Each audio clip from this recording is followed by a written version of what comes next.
सरकार द्वारा गंगा को पवित्र रखने के लिए करोड़ों रुपए खर्च किए गए हैं, लेकिन गंगा प्रदूषण विभाग द्वारा गंगा को दूषित करने में कोई कमी नहीं छोड़ी जा रही है।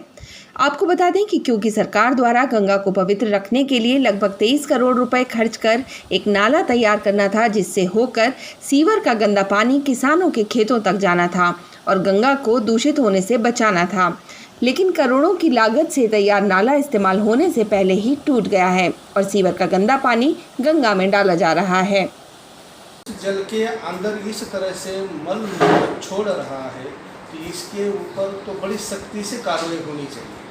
केवल किसी व्यक्तिगत अधिकारी के लिए नहीं, हम कह रहे पूरे वर्ल्ड के अंदर इसका ये चलना चाहिए, क्योंकि जो चीज़ें चल रही है उन चीज़ों को रोकने के लिए पहले हमें उसकी व्यवस्था करनी पड़ेगी। इस बाबत सवाल पूछने पर अधिकारी ने मीडिया कर्मियों को कैमरा बंद करने की धमकी दे दी।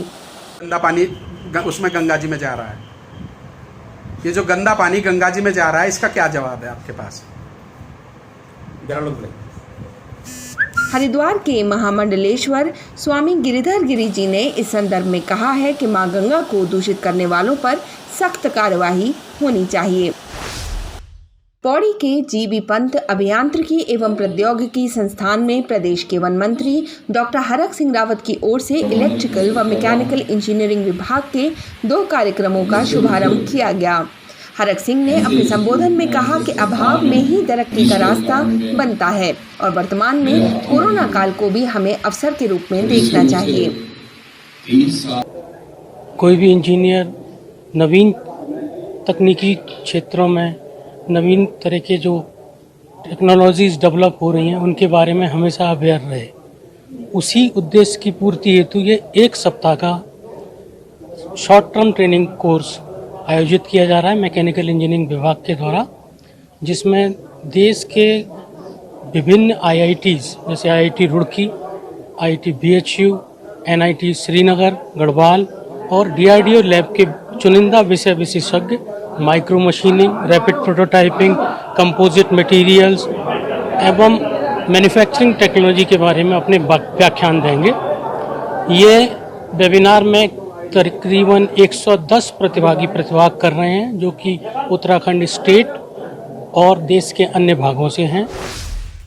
पौड़ी में उत्तराखंड जनरल OBC एसोसिएशन के बैनर तले आज जनपद पौड़ी में संगठन के पदाधिकारियों और कर्मचारियों ने 1 दिन की भूख हड़ताल की। संगठन के पदाधिकारी द्वारा मुख्यमंत्री से मांग की गई है कि एसोसिएशन के प्रदेश अध्यक्ष दीपक जोशी पर जो भी आरोप लगाए गए हैं उन्हें वापस लिया जाए और उनके खिलाफ की जा रही कार्यवाही और जांच को बंद किया जाए। जैसा कि आप जानते हैं कि 2 मार्च से और 18 मार्च तक उत्तराखंड में एक जनरल OBC आंदोलन चला था।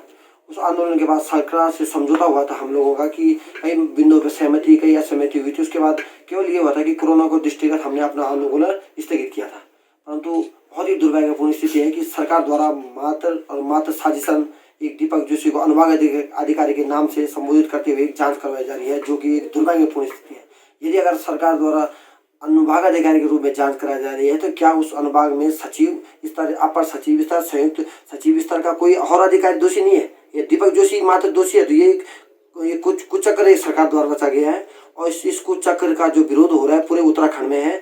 और केवल मात्र हम कोरोना संक्रमण काल को देखते हुए हमारा हर कर्मचारी माने आक्रोशित है, परंतु किसी तरह से हम आंदोलन किस तरह रोका हुआ है और निश्चित रूप से ये एक ज्वालामुखी के रूप में फटने वाला विस्फोटक के रूप में सरकार द्वारा किया जा रहा है।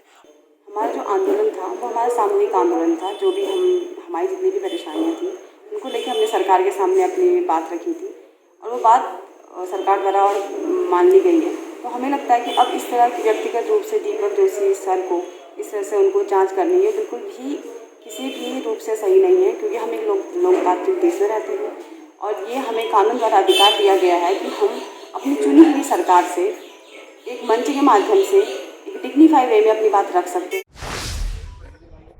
भगवानपुर देहात में बढ़ रही मोटरसाइकिल चोरी की घटना पर अंकुश लगाने के लिए एक वरिष्ठ पुलिस अधीक्षक द्वारा वाहन चेकिंग अभियान चलाने के लिए निर्देश दे दिए गए हैं, जिसके चलते देर शाम पुलिस ने महाड़ी चौक पर वाहन चेकिंग में एक संदिग्ध मोटरसाइकिल सवार युवक को पकड़ा है।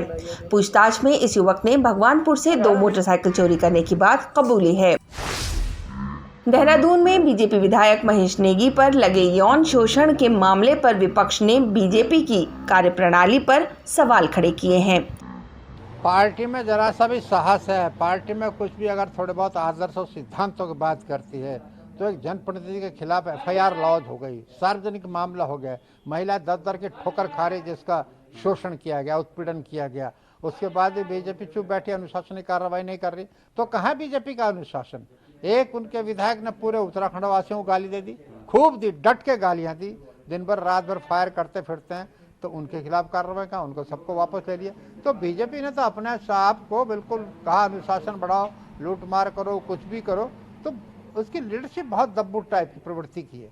अरे आप इसको इस बात से काहे को वो कर रहे हैं? या तो आप आदर्शों की बात मत करो, सिद्धांतों की बात मत करो, महिलाओं के सम्मान की बात मत करो तो फिर उसको करके दिखाओ। तो यहाँ क्यों पीछे हट रहे आप लोग? किसी भी तरह से विधायकों के दबाव में करने की आपने झूठ मार करने की छूट दे रखी, फायर करने की छूट दे रखी, महिलाओं के साथ अन्याय करने, अत्याचार, शोषण करने की छूट दे रखी। यही तो बीजेपी ने उत्तराखंड में मैसेज दिया। बहुत दुर्भाग्यपूर्ण, हम इसकी भर्त्सना करते हैं और उम्मीद करते हैं कि समय रहते उस पर कार्रवाई करके एक आदर्श पार्टी अपने को बताते हैं तो उसको उन्होंने करके भी दिखाया। उत्तराखंड सचिवालय में भी कोरोना ने अपने पैर पसार लिए हैं। सचिवालय में 4 लोगों के कोरोना पॉजिटिव आने के बाद मंगलवार को सचिवालय में कृषि, स्वास्थ्य, बागवानी समेत 8 विभागों को सील कर दिया गया। सचिवालय में एक सेक्रेटरी और एक जॉइंट सेक्रेटरी समेत 4 लोग कोरोना पॉजिटिव पाए गए हैं। हरिद्वार के ज्वालापुर जटवाड़ा पुल के निकट काफी दिन से कुछ वन गुर्जर डेरा डाले हुए हैं। बताया जा रहा है कि सरकार द्वारा मिल रही सुविधाओं का लाभ लेने के लिए कुछ अधिकारियों की मिलीभगत से ये लोग एक स्थान को छोड़कर दूसरे स्थान पर अपना डेरा डाल लेते हैं। इस मामले में वन रेंजर से हमने बात की। हम बिल्कुल कार्रवाई करेंगे और वहाँ जाके बिल्कुल सख्त निर्देश के साथ अपना जो मेरा स्टाफ है उसको भी निर्देश देंगे, और ताकि हमारे जो भी वहाँ प्लांटेशन लगे हैं, जो कि बेसिकली ये जो नहर पटरी होती है इन पे प्लांटेशन लगाए जाते हैं जिनकी देखरेख की जाती है आगामी वर्षों में, तो ताकि उन पौधों को क्षति न पहुँचे, इसके लिए हमारा स्टाफ कार्रवाई करेगा और जो विधिक कार्रवाई होती है वन विभाग के अंतर्गत वो करेंगे। 23 सितंबर से 25 सितंबर तक मानसून सत्र आहूत किया जाना है, लेकिन कोरोना के बढ़ते प्रकोप से कैसे बचा जाए इसको लेकर सत्र की रूपरेखा तैयार करने पर विचार किया जा रहा है। इस संबंध में विधानसभा अध्यक्ष प्रेमचंद अग्रवाल ने जानकारी देते हुए बताया कि विधानसभा में कोविड के प्रोटोकॉल के अनुसार सोशल डिस्टेंसिंग के साथ बैठने में जगह कम पड़ सकती है। आपको बता दें कि बुधवार को मुख्यमंत्री के साथ विधानसभा का स्थलीय निरीक्षण किया जाएगा। इसके बाद ही सत्र की रूपरेखा तैयार की जाएगी। जो 23, 24, 25 सितंबर को होना है वो देहरादून में होना है। माननीय मंत्रिमंडल ने देहरादून में करने का निर्णय लिया। जहाँ तक हमारे विधानसभा का सवाल है, विधानसभा का जो मंडप है वो बहुत सीमित दायरे का मंडप है। 70 माननीय विधायकों के बैठने की व्यवस्था है, उतनी वहाँ पे संख्या की दृष्टि से सीटिंग अरेंजमेंट है। और मुझे ऐसा लगता है कि यदि हम सोशल डिस्टेंसिंग का पालन करते हैं तो वो जगह मुझे थोड़ी लगती है। तो हमारा ये प्रयास है, हम इस पे विचार कर रहे हैं कि जो सामने दर्शक दीर्घा है, प्रेस दीर्घा है, अधिकारी दीर्घा है, इधर राज्यपाल दीर्घा है, इन सब को भी उसके साथ जोड़ा जाए और सोशल डिस्टेंसिंग के नाते सभी माननीय विधायकों का उसमें पूरी तरह से बैठने की व्यवस्था हम लोग करें। और साथ में एक प्रयास ये भी है कि बीच में कहीं कुछ गिलास या कुछ लगाने की बात है, उसको आज हम कोशिश कर रहे हैं। एक जो है व्यक्ति को बुलाया है जो उसकी जानकारी हमें देगा। और मैं ये सारी बातों के साथ साथ एक हम लोग इसमें भी विचार कर रहे हैं कि जो हमारा ये सत्र है उसमें यदि वर्चुअल कोई संपर्क में आ सकता है, यानी वर्चुअल जुड़ सकता है, तो वो भी हम ऑप्शन देने को विचार कर रहे हैं। उत्तराखंड में मंगलवार शाम आए हेल्थ बुलेटिन में 658 लोगों में कोरोना संक्रमण की पुष्टि हुई है।